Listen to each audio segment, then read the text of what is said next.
Baka walang pagmamahal yung garden mo. Sa akin, nasubrahan na yata yun ng pagmamahal. Nagsawa na.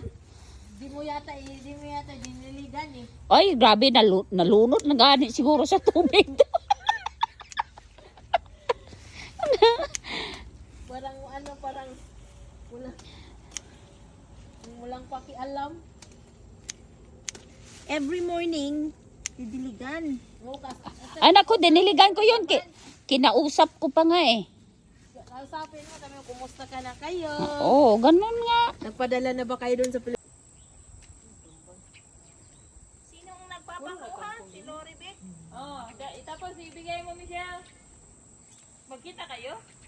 Hindi. Di ako na magbigay. Pupunta ka naman din kag hindi. Idaan mo na lang. Oo, Doon lang naman din yung ko pala kanina. Oo. Yun nga pala naisip ko kanina, Day. Saan? Sa ano Kasi nila si sa Candy. work? Tama pala. Doon na sila? Agyan naman nila, Joy. Ay, lamig na sila, Rebek. Kasi wakan naman sa one. Hindi ko alam Okay, parang kung si oras Cindy. hindi ko naman pwede idaan dahil uwi na ako ng diretsyo na ako ng bahay. Dadaan ko pa yan, bukas pa ng umaga. Maraming salamat sa mga nagbibigay sa akin ng gulay. Ayan, may okra, may talong, squash, tapos yung kangkong. Thank you so much, Joy, Michelle. May pang-ulam na naman akong gulay.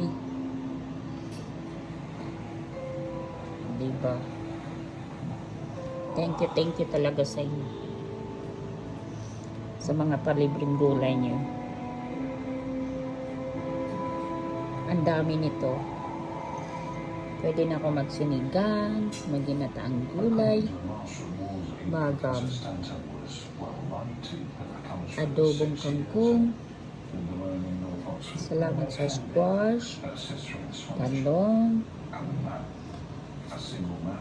okra,